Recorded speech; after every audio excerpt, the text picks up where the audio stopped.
Hey, Zen Maid friends. I am so honored to be a part of the Zen Maid Summit again this year. And I promise if you stay to the very end of my talk, I will give you the opportunity to download a spreadsheet to help you with pricing for profit. So stay to the very end. It won't make a whole lot of sense until then. And then you can go to zenmaidspecial.com to download that very special spreadsheet based on my pricing for profit talk. Now, just really quick, a little bit about me. I'm Debbie Sardone, and I am the founder of the #1 residential cleaning business academy in the world. We've helped create more mop-free millionaires than anyone on the planet. Our #1 residential cleaning business academy is called Cleaning Business Fundamentals, and you can learn more at cleaningbusinessfundamentals.com. Let's get started. Pricing for profits. I want to share 3 profit boosting strategies for pricing jobs profitably. I heard a story recently I'd never heard before. In fact, I literally heard it this morning. I was having a conversation with somebody, and he shared with me the story of the beginnings of Fortune magazine. So I don't know how many of you have ever read Fortune magazine, but it's still around today. And in October of 1929, so that was, a long time ago, almost 100 years ago, the Wall Street crash of 29 happened. And this actually marked the beginning of the Great Depression, which, most of us have heard about the Great Depression. And Henry Luce was about to launch a new publication called Fortune Magazine. And in a memo to his board of directors at his company, in November of 1929, Luce wrote, "We will not be overly optimistic. We will recognize that this business slump," which is what he called it at that time. I mean, you got to remember, they had never been in a depression before, so he called it a business slump, that this business slump may last as long as an entire year. Well, little did he know at that time, the Great Depression lasted around 12 years. So he had quite a few more years to go. But to his board of directors, he said this slump, because they're about to launch a brand new magazine in the middle of a business slump. And Fortune magazine made its official debut in February of 1930. And the magazine at that time was supposed to sell for around 10 cents a copy. That was kind of the going rate for magazines off the shelf.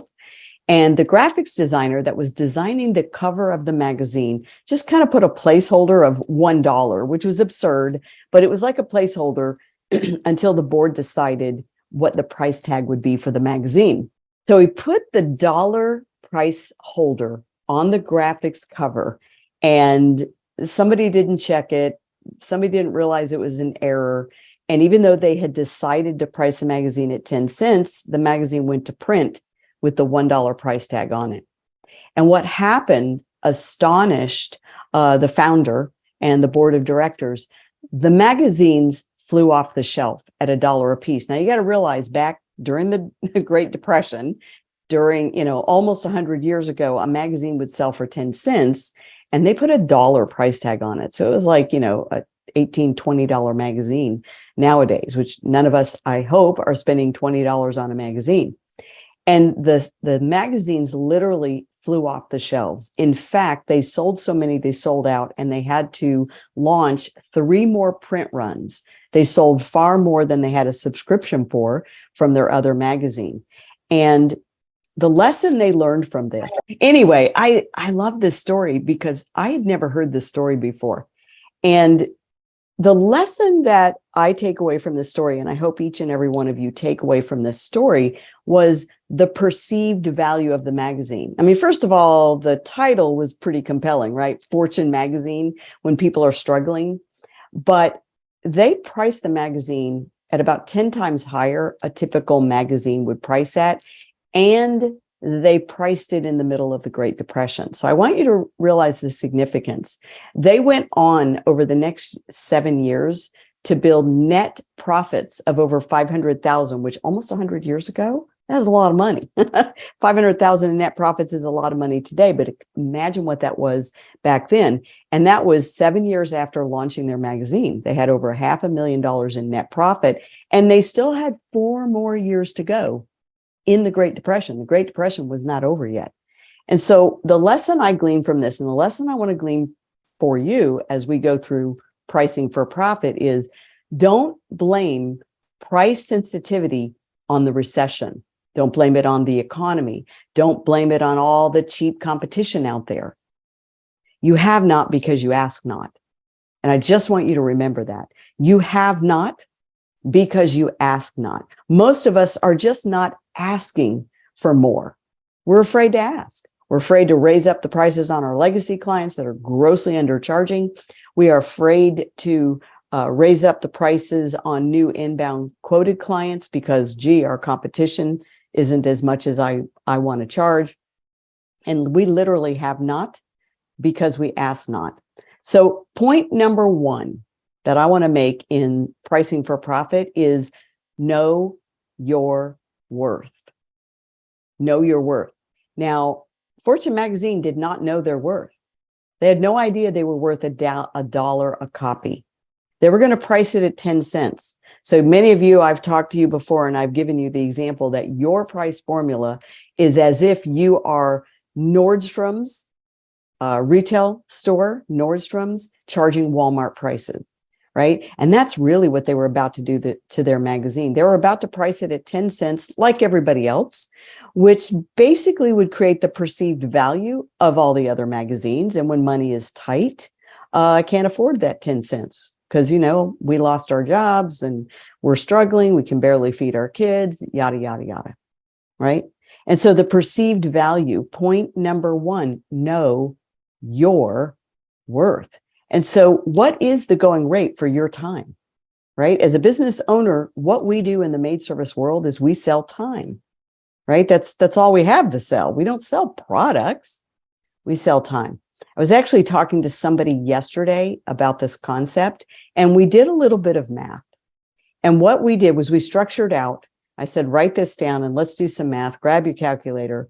And I asked them what they charge for like a typical biweekly client. And he gave me an example of a house that they had just done. He had just done that morning.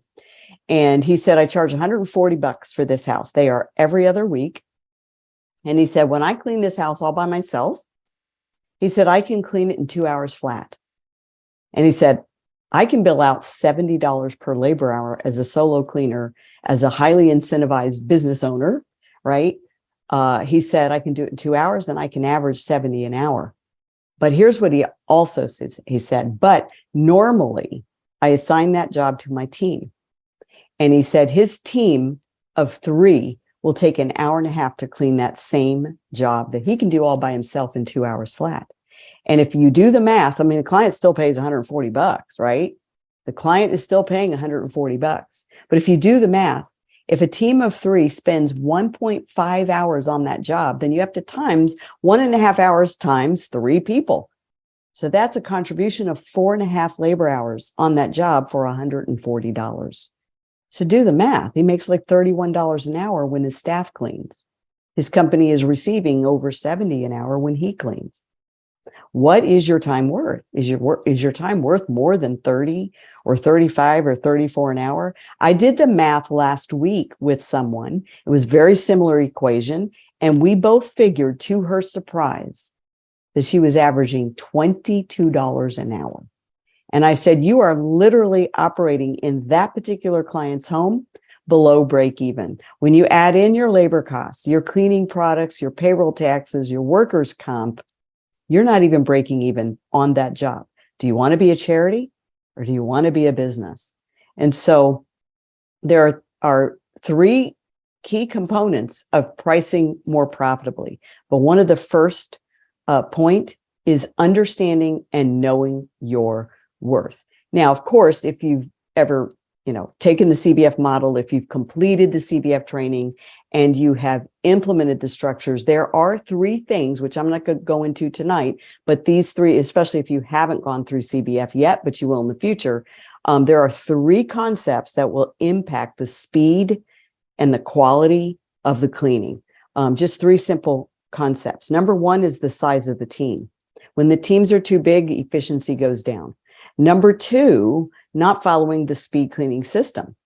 It is the best system in the world for cleaning as efficiently as possible and still maintaining quality and adding in consistency, which is really hard to do. So the smaller teams, the speed cleaning system, and then some form of commission-based pay where people are incentivized to work efficiently. Now in CBF, that's called empowered pay.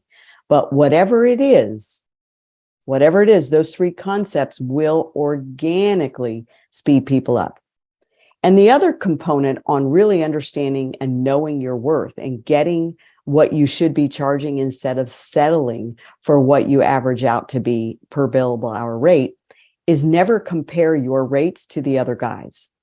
So never allow yourself to say, well, I feel like I need to charge more, but, and then you fill in the blank. My competitor is $5 an hour less, or a lot of the underground cleaners are charging about what I charge, so I can't charge more. Never compare yourself to other cleaning services. You don't know if they're failing. You don't know if they're even profitable. And if they're not profitable and you found that out, would you really want a price like them? So don't compare yourself to them. And stop trying to be in the middle with your pricing. In other words, I always cringe when I hear somebody say, well, we are competitively priced. That equates to we're a middle of the road price. There is absolutely no benefit to pricing in the middle, none whatsoever. In fact, it's usually the fastest path to a lack of profits. So there's no benefit to being priced in the middle. You might as well price at the highest price point you can possibly get in your industry. When you shop around and you find out maybe your franchise competitors are 10, 20, 30% more per labor hour than you are, why are you in the middle? There's no benefit to pricing in the middle. If your mindset is wrong, you won't charge what you're worth. If your mindset is wrong, if you're afraid to ask for more, if you don't think anyone would pay that, your mindset is wrong. And until you believe you can charge that and still win, you won't have the nerve to ask for it. I was talking to Coach Eric Ems, one of our CBF coaches, and he was telling me how he can charge $70 to $90 per labor hour in his company, whereas many of his competition is significantly below that price. And oftentimes he is so tight on capacity, he even has a waiting list, and he'll charge even more than $90 an hour. Do you have the courage to ask for more? Do you believe you're worth it? Then ask for it. If you have a waiting list, you should raise your prices. Your waiting list should not get longer. Your prices should go higher.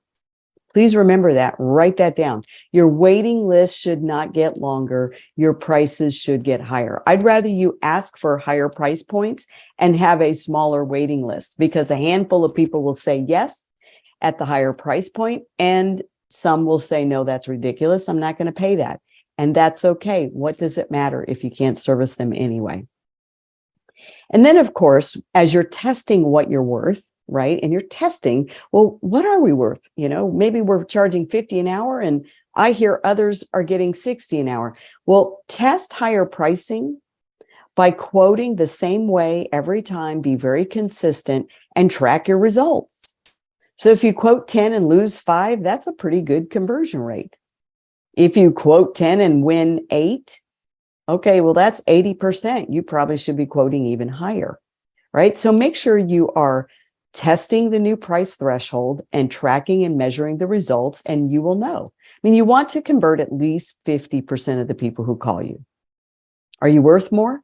Then forget about what your competition charges. A focus on the competition too often anchors company in the red ocean. If you've ever read Blue Ocean Strategies, you would love this concept of the red ocean. But a focus on the competition too often anchors company in the red ocean and puts the competitors rather than the customer at the core of your strategy. Your competitors should have no part in your strategy. Let's focus on the customer. Let's focus on the value. So first and foremost, know your worth. Key point number 2, turn your service into a product. Now, many of you in CBF have already heard my talk on turn your service into a product. You must productize your service so you can package and price it. So too many people are just selling a cleaning. Oh, it's kind of dirty. Oh, that'll be 6 hours. Oh, it's really, really dirty. That'll be 8 hours. Oh, it's not very dirty at all. I think that'll be 4 hours, right? You're just selling results. You're not really selling a product. So when I say productize your service or turn your service into a product, this is what I mean. There are 3 main products in the residential cleaning space that we sell and that we have to price accurately. 3 main products. Number 1, we sell the top to bottom Deluxe clean. And I don't care what you call it, but it's all the same for all of us, right? Some of you call it a spring clean. Some of you call it a deep clean. I don't really care what you call it. Some of you call it a premium clean, but you know what I mean. I call it a top to bottom Deluxe clean. This is the big whopper, right? And that's a product, the top to bottom Deluxe clean. This is cleaning up old dirt, right? This is cleaning up heavy buildup. This is getting that house clean from top to bottom by hand, where you hand wash the baseboards, you vacuum the blinds, you hand wipe every picture, every shelf, all the knickknacks. You are washing the doors and washing the cabinets, right? You feel the difference? Plus, on top of that, you're doing all the basic stuff, right? The vacuuming, the toilets, the showers, the dusting and polishing of furniture. But the Deluxe clean is the big whopper clean that we do. And I will say that most Deluxe cleans on a home, not a condo or an apartment, but on a house, a home, where generally there's 2 bathrooms, whether it's 1 story or 2, jacks the price up a little bit. You're going to need a good 8 hours or more. You can't do a top to bottom Deluxe clean in 4 or 5 hours, unless it's a little tiny apartment. And most of us are cleaning homes, unless you're in a downtown metropolitan area. So when you think about that deep clean, stop trying to start the pricing at like 5 or 6 hours. And especially if they say, well, I'd like a deep clean, but my house isn't that bad. It doesn't matter. You're going to start at 8 hours and go up from there. And I'll give you some pricing formulas in just a minute. So that's product number 1, the top to bottom deep clean. And I would recommend that you give it a name to productize it. Give it a name. Don't just say, well, we can spend extra time and do a deep clean. Give it the name. It's like, this is our premium service deep clean, or this is our top to bottom Deluxe clean. Give it a name, because you name, package, and price.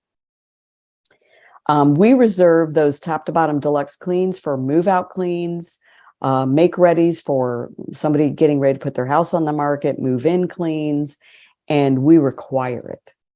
If you're going to do a move out clean, I'm not coming in to do a general cleaning. I don't care what you tell me. And so it's kind of a mandatory requirement with our company. So that's product number 1. Product number 2 is a basic clean. And again, I don't care what you call it. I had one company I worked with years ago. They called it a budget clean. I thought that was actually pretty smart, because it definitely creates a perception in the mind of the listener. Oh, well, you might be interested in our budget clean. I'm not sure that I would necessarily recommend it, but I did think it was a pretty good idea. And as far as I know, they were successful with that. But that second product that I call a basic clean, it's not the spring cleaning, the deep top to bottom Deluxe clean or the premium clean. It's not a maintenance clean. It's a basic clean. Generally speaking, a basic clean is going to need a good 2 hours on top of whatever a maintenance clean would require. And it means the house is in relatively well-kept condition. It is not a disaster. And they don't need every ceiling fan hand wiped, on all the light fixtures hand washed. In a basic clean, the client's house isn't so filthy that we've got to get down on hands and knees and vacuum the edges of the carpets and hand wash all the baseboards, right? It doesn't need that. Oftentimes you'll hear people say things like, we just have the whole house painted, so everything is in really great shape, but we do have extra buildup in the showers and in the kitchen, right? Okay, that might qualify for a basic clean. If you go out and look, oftentimes you will be able to verify that. A basic clean is, generally speaking, going to add a good 2 to 3 hours on top of whatever you think is the time needed for the maintenance clean.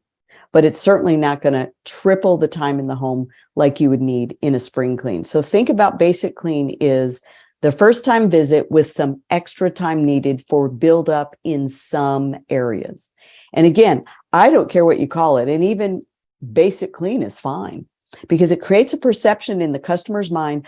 Oh, it's not that other product, the deep clean, right? They see a division in their mind's eye without you trying to convince them of anything, especially when you read them what's included and what's not included in the basic clean.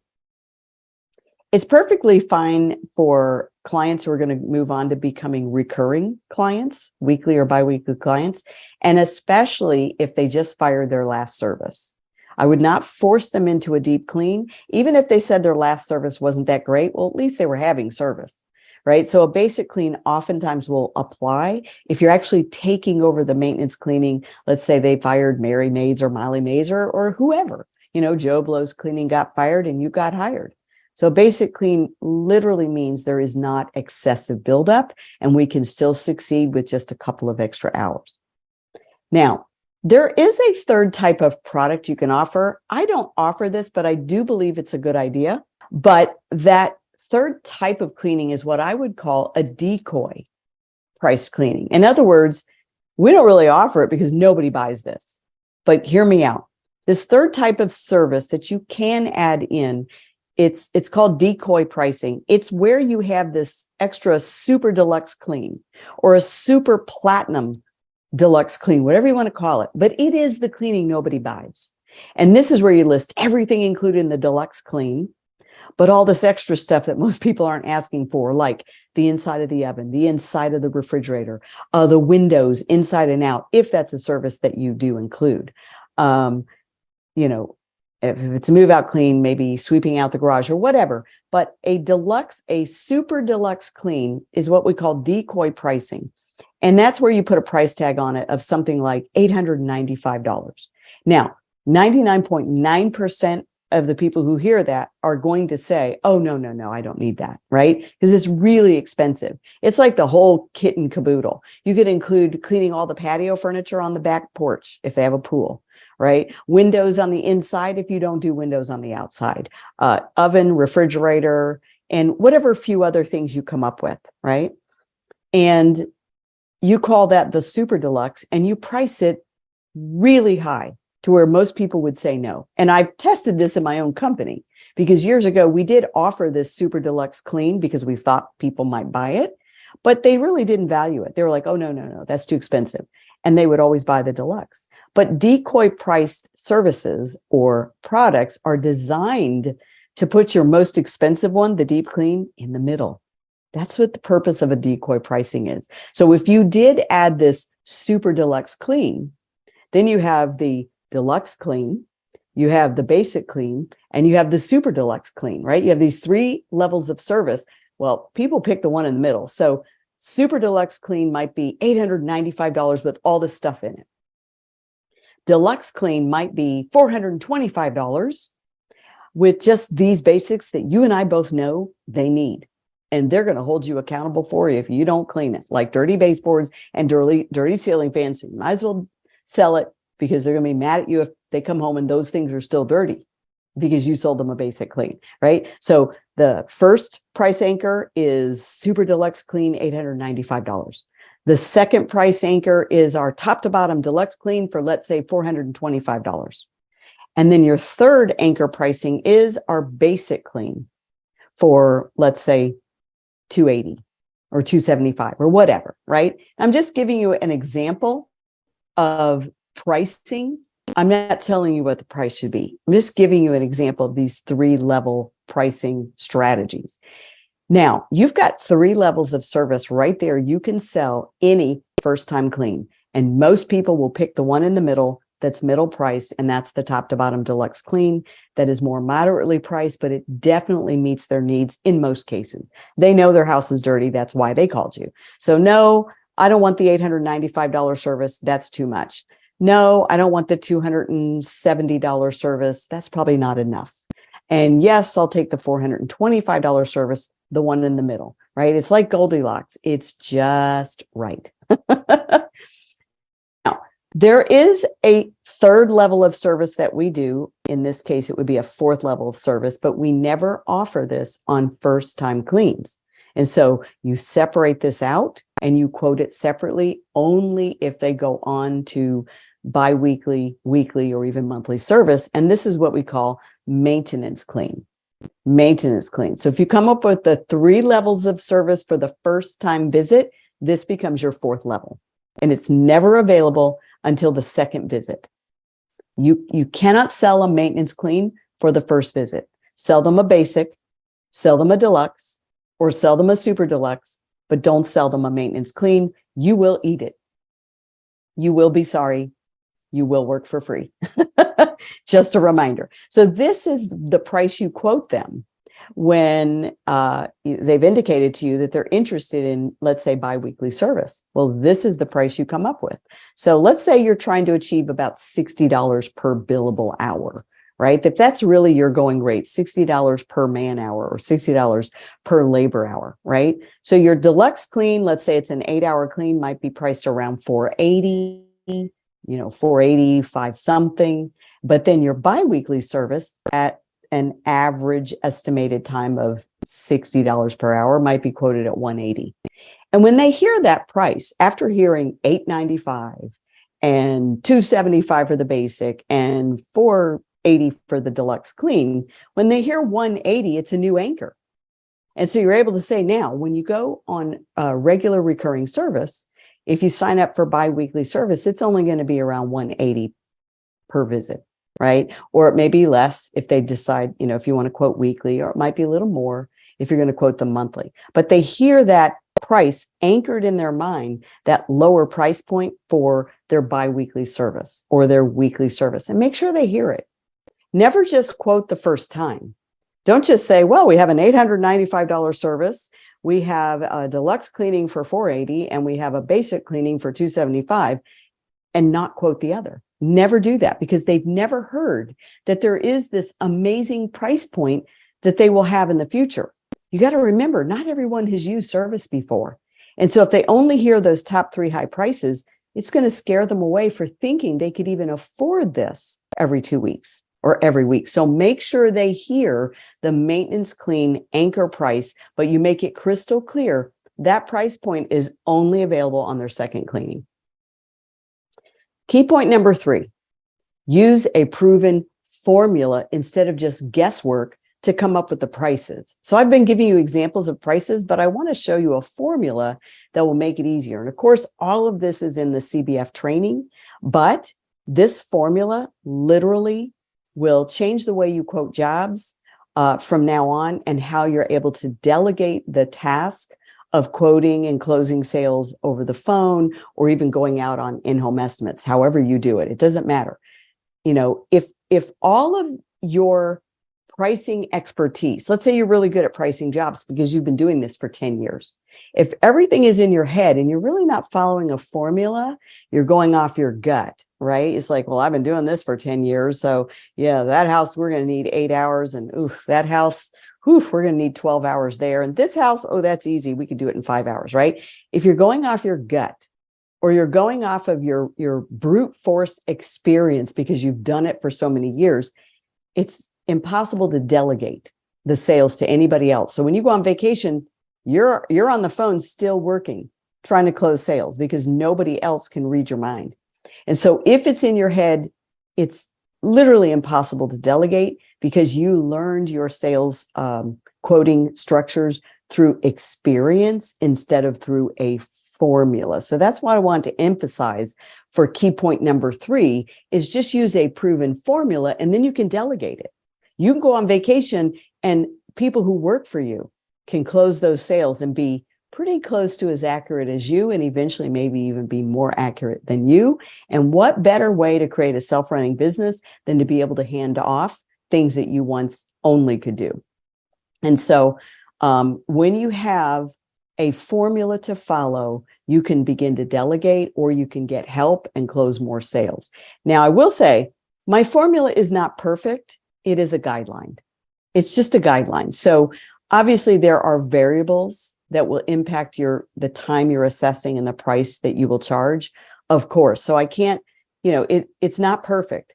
The condition of the home, how sloppy and messy they are, how much clutter they have, how many people live in the home and use every bathroom in the house, how many pets they have, and even geography, right? Oftentimes will impact significantly these variables. But as a rule of thumb, outside of any anomalies, this formula works most of the time. So please remember, it isn't perfect, but it's a fantastic guideline.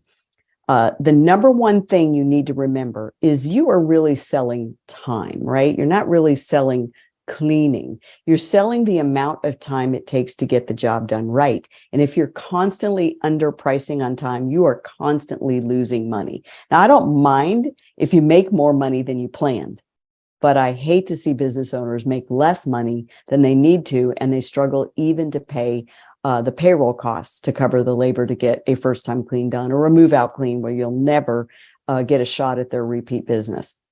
So here's just kind of a quick tip. For one-time cleans, I'm perfectly fine with people quoting hourly.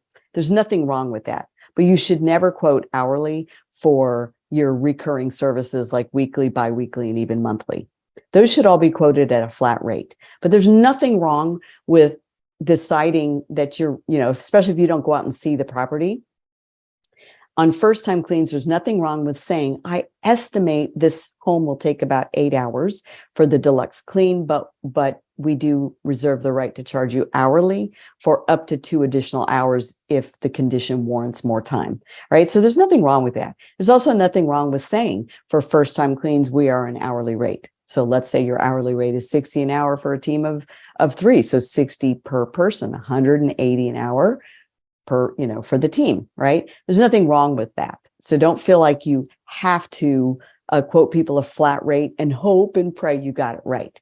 But on recurring is where you need to use this formula so that you are accurate and you can quote flat rates. I don't believe in losing money on move out cleans. So if you feel more comfortable quoting, 8 to 10 hours by the hour on move out cleans, my philosophy is, hey, they can take it or leave it, right? Because you don't want to lose money on a job you don't get to go back to every 2 weeks for years to come.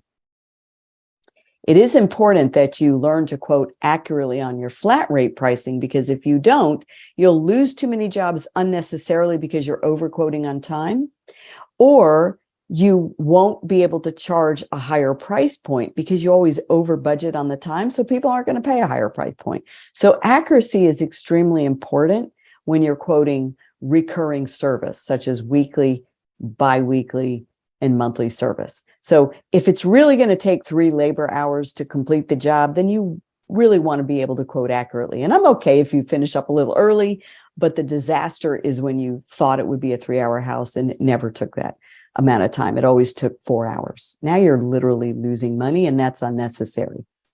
And once you begin to quote flat rates, you really are at that point on flat rate pricing, which is our recurring service model. You're literally selling value. You're no longer selling time, right? You see the pivot? When I service my weekly, biweekly, and monthly clients, I'm literally selling value. I didn't sell them for $180, 3 hours, no matter what. No, I sold them a high quality cleaning consistently every 2 weeks for $180. We might be able to do it in 2.75 hours. One of my technicians might be able to do it in 2.5 hours. I'm not giving them a reduction in price. And I won't be able to charge them more if I send somebody slow and they take 3.5 hours. So flat rate pricing on the recurring service, just remember this, you literally shift into selling value instead of time, and you make the most money when you sell value. So here's my simple formula. And I will share a spreadsheet with all of you that you can use and you can tweak for your own business. But this, again, is just a guideline. It's not perfect. So write this down and think about your own business and how many times you've seen this concept at work in your business. What I have found in the 40 plus years of the cleaning industry, as we've cleaned homes primarily, so my business primarily services homes, right? So generally 1,600 square feet up to about 3,500 square feet is our sweet spot, although we have plenty of 4,000 and 5,000 square foot homes. And we also have some that are smaller than 1,600, but our sweet spot is, 2,000 to 3,500 square feet. So for maintenance cleans, I have found over the years that if you're following the speed cleaning method and your staff is incentivized, especially with like empowered pay that we teach at CBF or some other version of commission pay, if they're using the speed cleaning method and they are incentivized, you can clean about 1,000 square feet per hour for a weekly client. Did you hear how simple that was? Generally speaking, if there are no anomalies, meaning 12 cats, that's an anomaly. You can clean about 1,000 square feet per hour if you're using the speed cleaning model, if the customer is weekly. Why? Because there's only a week's worth of dirt and grime on anything, right? There's only a week's worth of soap, scum, and mildew in the shower. There's only a week's worth of dust on the coffee table. It's a game changer. So about 1,000 square feet per hour. And a backup measurement for this principle that I have found at work in my business is 1 bathroom for every 1,000 square feet. So in most cases, there will be, in most of the homes we clean, about a bathroom for every 1,000 square feet. And it kind of helps us line up with the pricing that I can clean 1,000 square feet per hour. So picture this, a typical small home, 1,200 square foot home, maybe it's a 2-bedroom and an office and 1 bathroom or 1.5 bathrooms, right? So a 1,200 square foot home is probably only going to have 1 bathroom, maybe 1.5. It's not going to have 3 bathrooms. It's not going to happen. So we find about 1 bathroom for every 1,000 square feet of home. And you can test this in your own business if you have the square footage. Think about a 2,000 square foot home. A 1-story, 2,000 square foot home almost always will have 2 bathrooms. It won't have 3. It usually won't have 4. It probably won't have 1. A 2,000 square foot home will probably have 2 bathrooms. A 2,400 or 2,500 square foot home will probably have 2.5 bathrooms. It'll probably have 2.5 bathrooms, and especially if it's 2-story, right? If it's 2-story, there's probably a half bath downstairs and 2 bathrooms up, right? So a 2,500 square foot home, you can expect it to have at least 2.5 bathrooms. Now, some people have an extra half bath or an extra bathroom, but that's a good rule of thumb. Think about a 3,000 square foot home. Most 3,000 square foot homes have at least 3 bathrooms. They're not going to have 2 bathrooms. They generally speaking, unless they're an anomaly, and I'll talk about those in a minute, but they generally speaking are not going to have 1 bathroom down and 1 bathroom up, right? If it's a 3,000 square foot home, they probably have 3 bathrooms or more. Think about a 3,500 square foot house. That's my house right here. I have a 3,500 square foot house. Guess how many bathrooms I have? 3.5. And if this house was 4,000 square feet, I guarantee you I'd have 4 bathrooms, 4 full bathrooms. So do you see how that is usually the case in a typical house? Now, the anomalies are condos, townhomes, 0 lot lines where they build everything kind of up and there might be literally 3 stories and still only 2,000 square feet. Okay, they probably have 3 bathrooms if they have, but maybe not, right?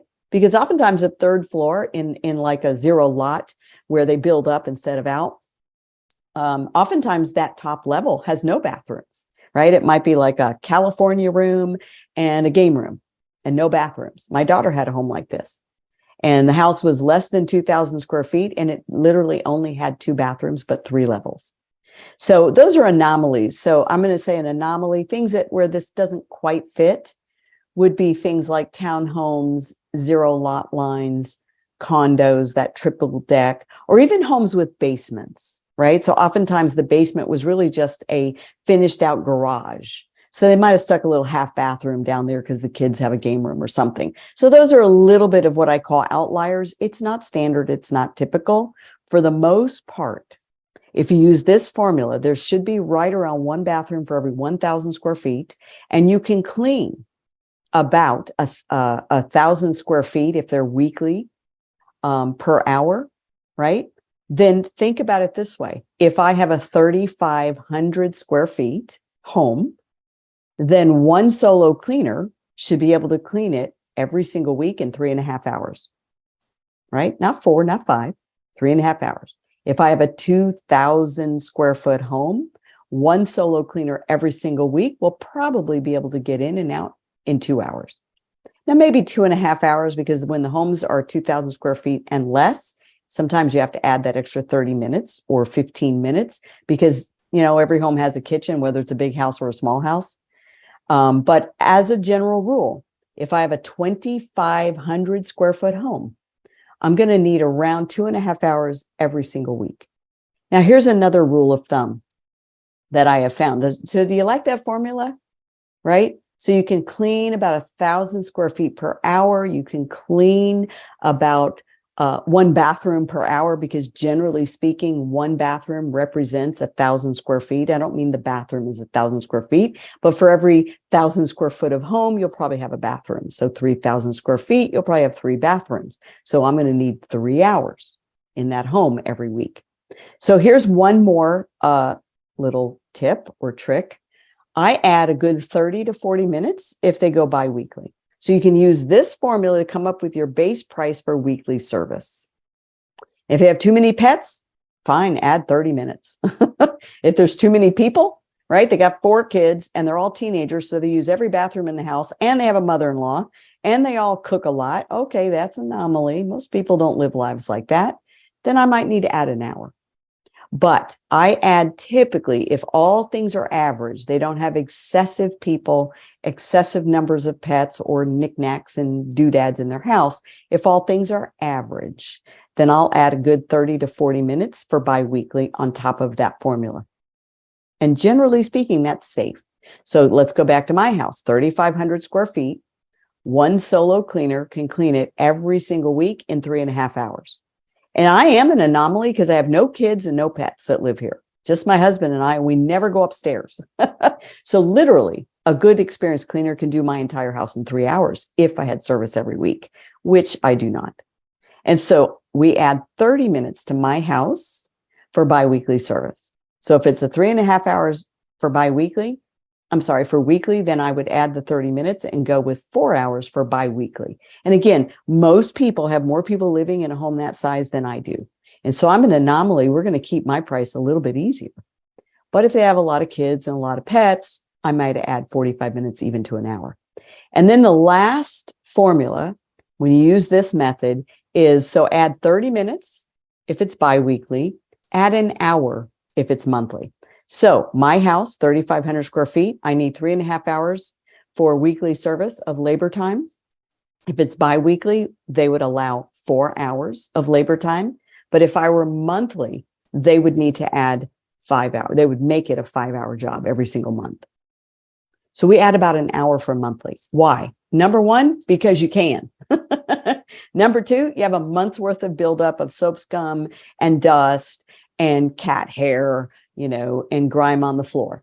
And so I hope that little formula helps. I really believe if you will use a formula and practice it, you will see this formula really does fit. And once you come up with the amount of time needed for a recurring price, like weekly, biweekly, or monthly, you just times it times the billable hour rate that you want to achieve. Do you think you can achieve 60 an hour? Great. Times 3.5 hours times 60. Do you think you should be able to achieve 70 an hour based on the part of the country you live in? Great. Times 3.5 hours times 70 an hour. And that's your price for recurring service.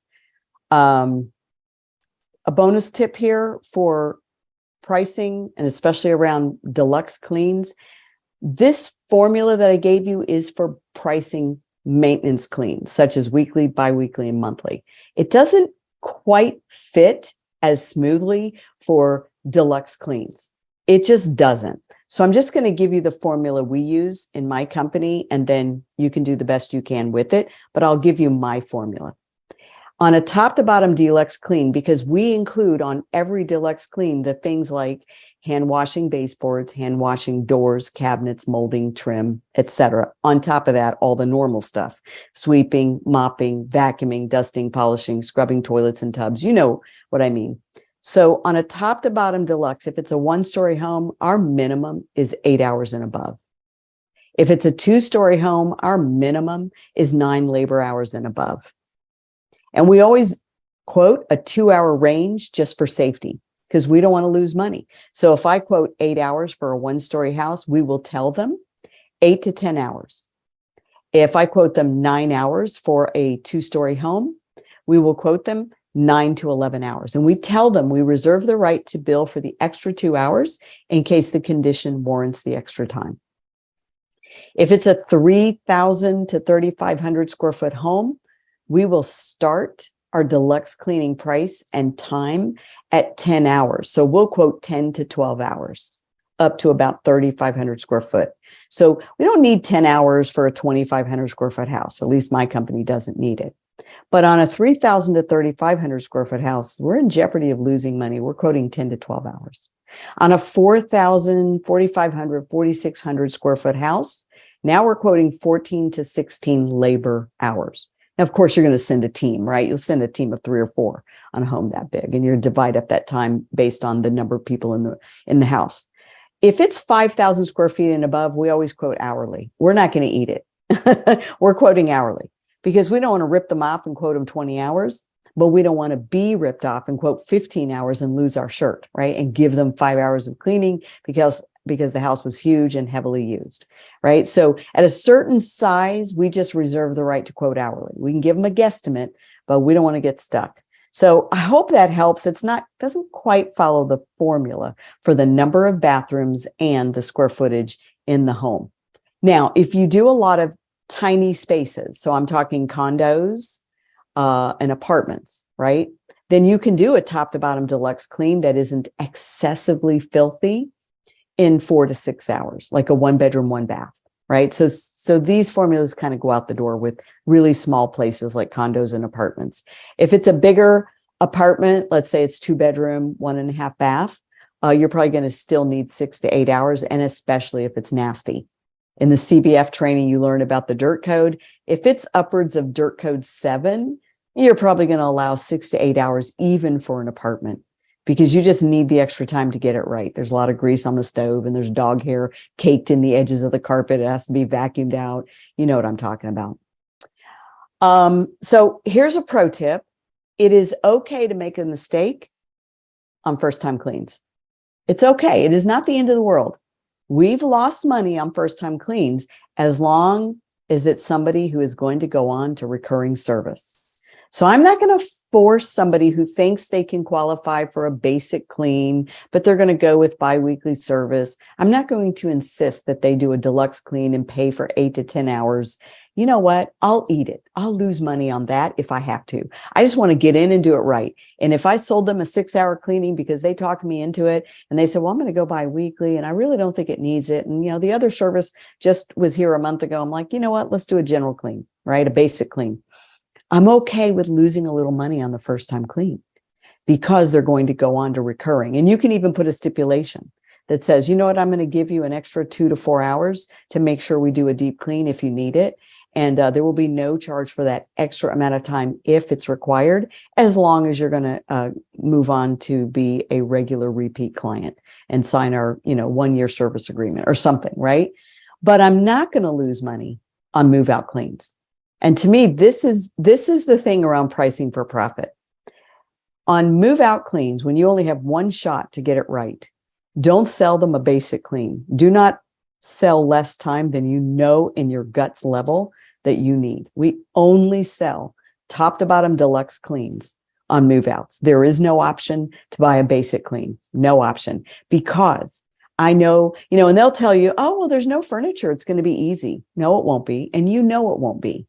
Right? Because as soon as they move the beds that have been in place for 10 years, there's so much globbed on, caked on nastiness behind that bed. You got to vacuum your mind out to get all the crud out of the crevices, right? And the baseboards are filthy because they've been covered up by furniture and dressers and nightstands for years. So it's a different kind of hard. It's not easier for a move out. Don't let them talk you into a basic clean.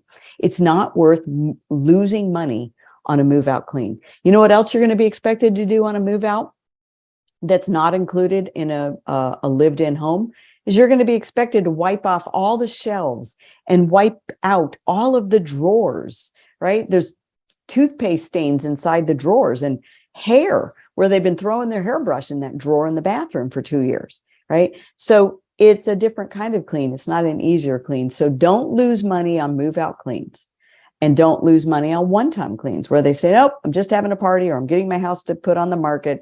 I just need one time. Boom, sell them a deluxe clean. That's my pro tip. I'm okay with you losing money if they're going to move on to recurring services. So what I want for you is to master the art of pricing and quoting and maximizing your profits. Because at the end of the day, if you're not profitable, what's the point of being in business? If you're not making a profit on every single job you sell, because this is what we do, we sell cleaning. So I need to be profitable on every single cleaning. And if you're profitable and you maximize profits, you quote accurately and you charge at the top of the price value ladder because you know your worth, you will leave your competition in the dust, and you will not care that they're 20% cheaper than you are. You won't care. In fact, you'll probably have a waiting list of people who have heard how great your service is, and they'll wait till you have an opening. So to that, I would say happy pricing. As promised, don't forget to download your free spreadsheet tool to help you with pricing for profit. And you can find that spreadsheet tool completely for free at zenmaidspecial.com. zenmaidspecial.com.